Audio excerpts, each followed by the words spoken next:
Today is a big day here at Max Mace. If you've been following Max Mace for any amount of time, then you may know that I've been working tirelessly to bring my handcrafted fragrances to the market. Despite my best efforts to bring them to you ahead of Christmas, I quickly learned how important it is to start early, like way early. Well, that's all over now because I am proud to announce that they are finally here.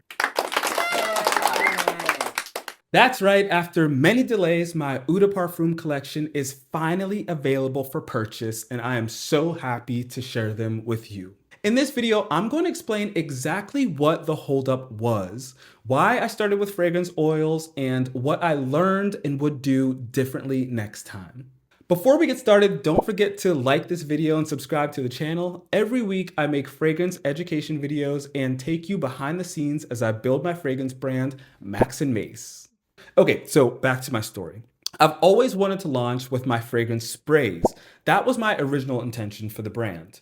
My thought was to launch with them in late November so that hopefully I could gain some traction before Christmas. Well, that was a great idea, but we got nowhere close. Delays and logistics held up production by months, so I had to pivot fast. To make up for lost time, I decided to launch with my luxurious fragrance oils. Now, EDP sprays are much harder to produce than fragrance oils. EDP sprays use denatured alcohol as the carrier. Alcohol is much more heavily regulated than fragrance oils. It varies state by state, but you need legal permits to handle over 5 gallons of alcohol. So that rules out making large batches on your own. Not to mention, the hazardous nature of alcohol makes it exceptionally difficult to store legally. Because of this, I opted to self-produce fragrance oils for the soft launch of my company.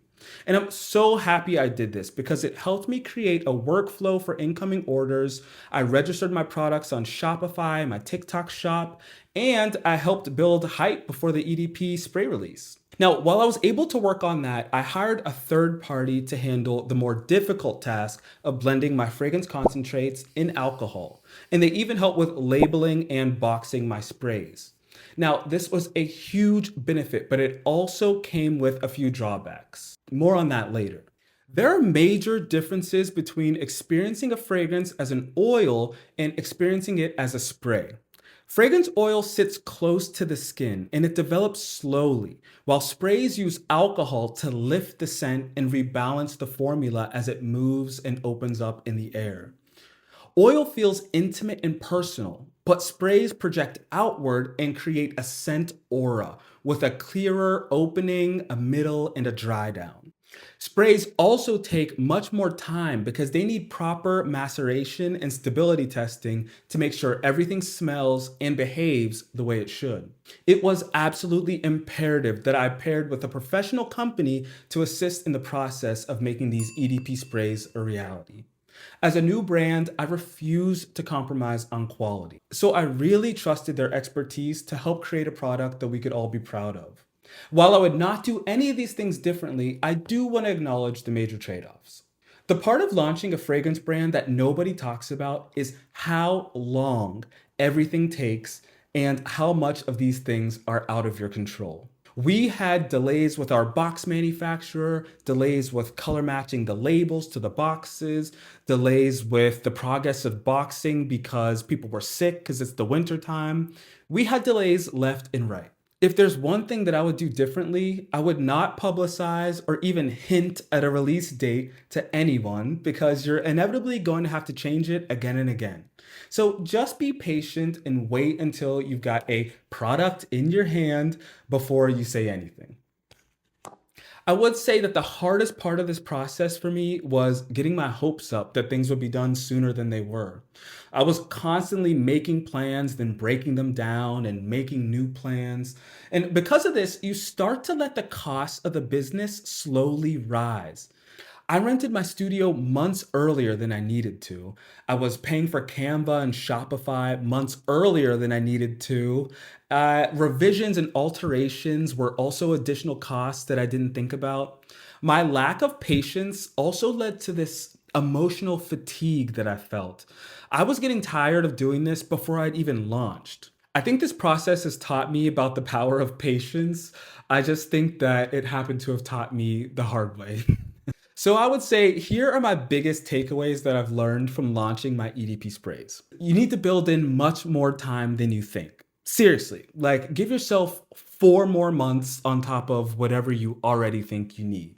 Number two, if you're a perfumer and you're launching your own brand, like me, expect your formulas to change a bit. There were a few raw materials that I had to make quick substitutions for when I sent in my formula to be produced. Luckily, none of them were majorly impactful, but I did not expect that. Also, be ready for your formulas to come close to your original, but perhaps not all the way there.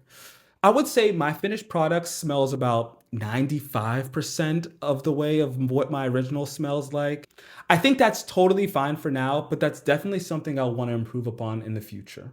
The last major takeaway is to work with people that are good at communicating. If any aspect of production is going to be late or different in any way than you expect, make sure they are communicating that with you early and often. They should have a baseline of communication with you, or you could sacrifice your quality, time, or both.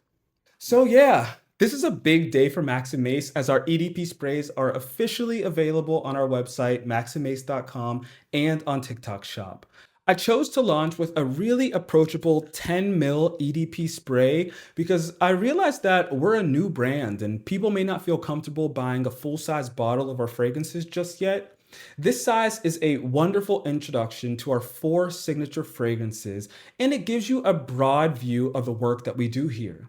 This project was so important to me as a former journalist looking to reconnect with our shared humanity, reconnect with nature, create a legacy for my family, and hopefully spread a little joy and love to people as we are all dealing with so much right now.